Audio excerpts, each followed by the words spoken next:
Welcome back to the Argentina Project Podcast here at the Wilson Center.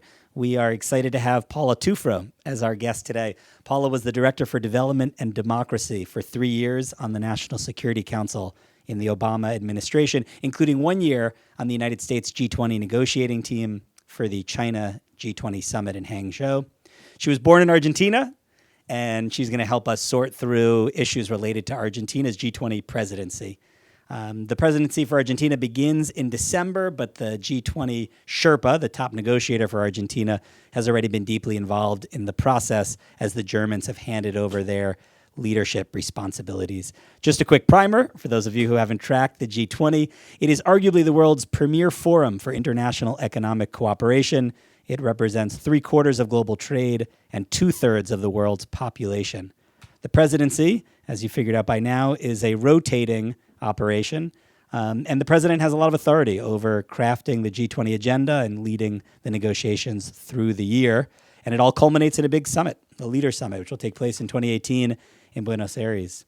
So the G20, just in general, Paula, you'll explain more historically, but it's focused on financial issues and was at its most prestigious moment following the 2008 financial crisis. But it has a pretty diverse agenda and a pretty diverse membership, including not only Argentina, but Brazil and Mexico in Latin America.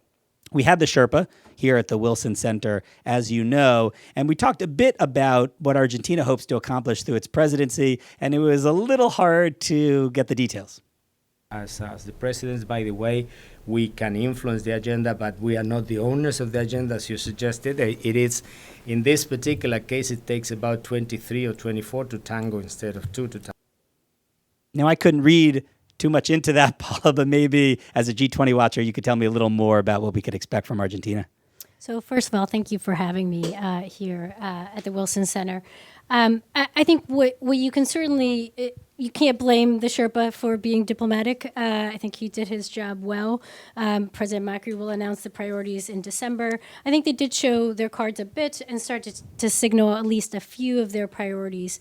They certainly signaled their intent to have continuity in terms of the G20 agenda, both from the German presidency in Hamburg, as well as their historical focus on, as you mentioned, the international financial structure and economic policy.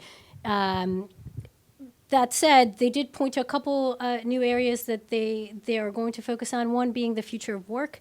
And by that, they referenced, they're seeking to get to some of the effects of globalization, the negative effects of globalization affecting all of the G20 communities and the world writ large. And then the second priority being infrastructure investment. Again, it's a priority generally for Argentina, has been a longstanding priority, an issue on the agenda in the G20, but they're lifting it up as one of their core priorities. And we'll stay tuned for any further priorities that they're prepared to announce.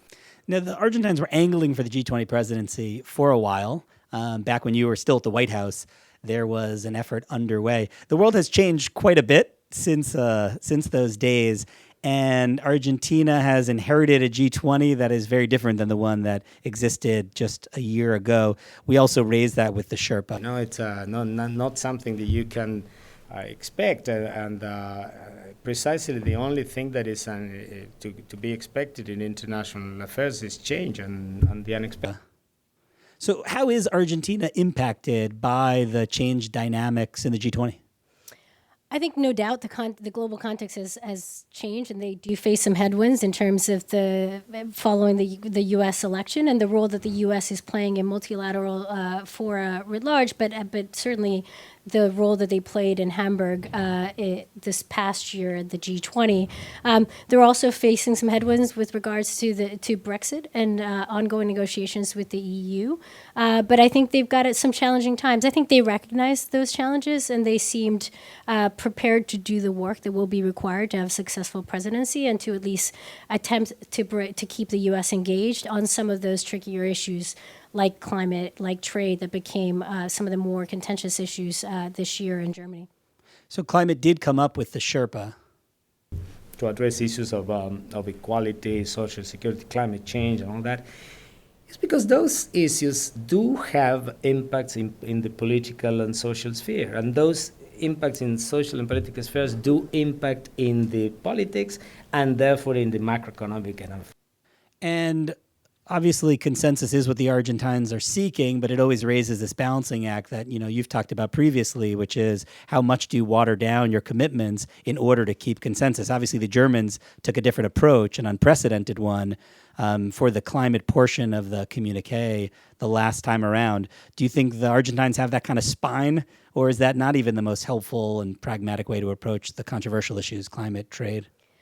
Look, I heard a very experienced diplomat tackle this issue when you asked this question when he was last here in Washington. I think the posture going into the summit very much has to be one where the primary goal is to reach consensus. I think that is the right approach for a presidency.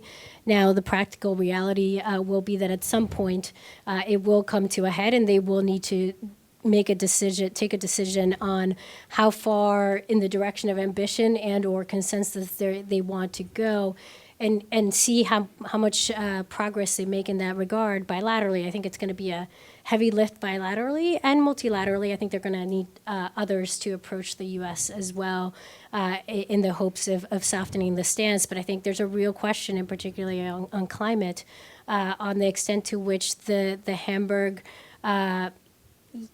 compromise that involved a 19+1 language in the communique becomes, is precedent setting and becomes the new normal, and therefore harder to move away from in future years. But from that perspective, their role this year, being the first year after this unprecedented arrangement, is critically important to make sure that this is not something that lives on for years to come. Is the United States the new Argentina at the G20, the outlier who just simply doesn't reflect consensus among most of the members? I think the reality of the G20 is that it's an eclectic mix. It is by design a mixture of developed and developing countries, and in addition to that, every presidency has a prerogative to invite outside guests. Historically have included guests from the region, but not always limited to just that.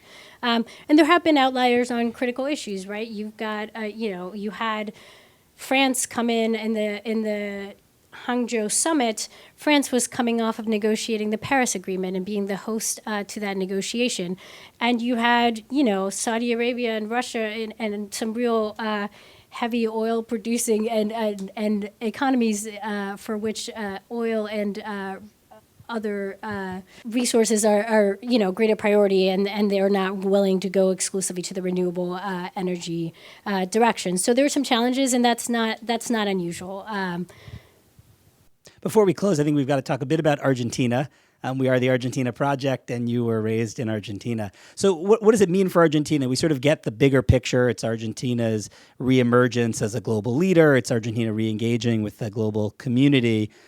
But it's also sort of a domestic phenomenon as well. And I know some of the G20 presidencies have involved a big push domestically on an issue so that the G20 president can claim global leadership on the subject. It comes to mind that corruption might be one of those issues here, and that was raised with the Sherpa, who suggested it might be important to the Argentines. Anti-corruption is going to be featuring very importantly in the agenda because it comes from previous presidencies. It is a critical thing, and certainly it is all over the world. Probably the circumstances we're living in Latin America these days with all these scandals on the payment bribes and all that may create a good opportunity to do that. Is that the one that sort of jumps out at you? Are there others where you think Argentina might take some maybe legislative action in advance of the summit? I mean, anti-corruption is very clearly a natural one for them, given everything going on globally and the movement towards transparency globally, as well as, obviously the corruption scandals in the region. It's not alone.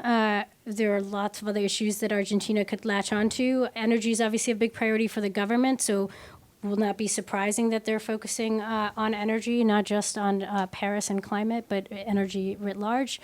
As well as infrastructure financing would also be natural. Agriculture could also be one that would resonate to a local context. And again, I think what Argentina signaled when they were last year in Washington is that they're really looking to develop an agenda that will resonate and address the interests and anxieties of real people. And so I think all of those issues would play to that goal.